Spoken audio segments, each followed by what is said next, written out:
to learn how to juggle, the first thing you need to do is consider what type of equipment you're going to be using. And so I'd recommend something with a little weight to it. Feels nice and solid in your hand, about the size of your hand. Something kind of squishy. And the reason for that is when you're first beginning to juggle and to practice and to learn it, you're going to be dropping balls. And one thing you don't want to do is have your balls bouncing away from you. A lot of people like to try learning on tennis balls or racket balls. And I wouldn't necessarily advise that, for the fact that as you start to drop balls, you're going to be chasing them all over the room. And so like a beanbag type ball, maybe a nice full hacky sack would work. Something, once again, that has weight, is squishy, and when you drop it, it stays there and waits for you to pick it up. Okay? Juggling balls are available at your local juggling store, or online. You can order them. Those are what I like to use. So the basic pattern for 3-ball juggling is the cascade. Okay? And so as you throw a ball, you're going to try and maintain eye level throws, more or less, a little higher, lower, so that your throws aren't going too far out. They're kind of staying right here, contained.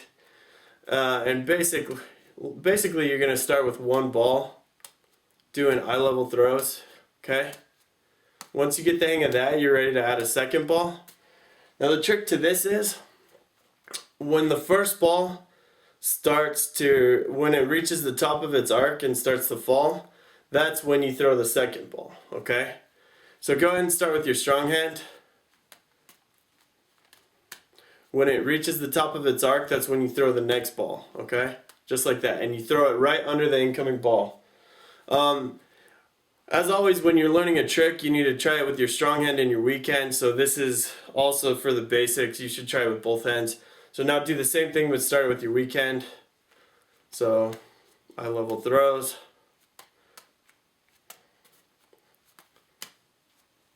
Okay. Once you've got that down, you're ready to add a third ball. So same thing, as the ball reaches the top of its arc and starts to fall, you throw the other one underneath it. Start out with doing 4. 1, 2, 3, 4. 1, 2, 3, 4. 1, 2, 3, 4. As always, you need to try starting with your weak hand. 1, 2, 3, 4. Whoops. 1, 2, 3, 4. 1, 2, 3, 4. And then after that, just try and keep it going. Alright? So it's going to seem weird at first, but after that it becomes second nature, and it really isn't that hard.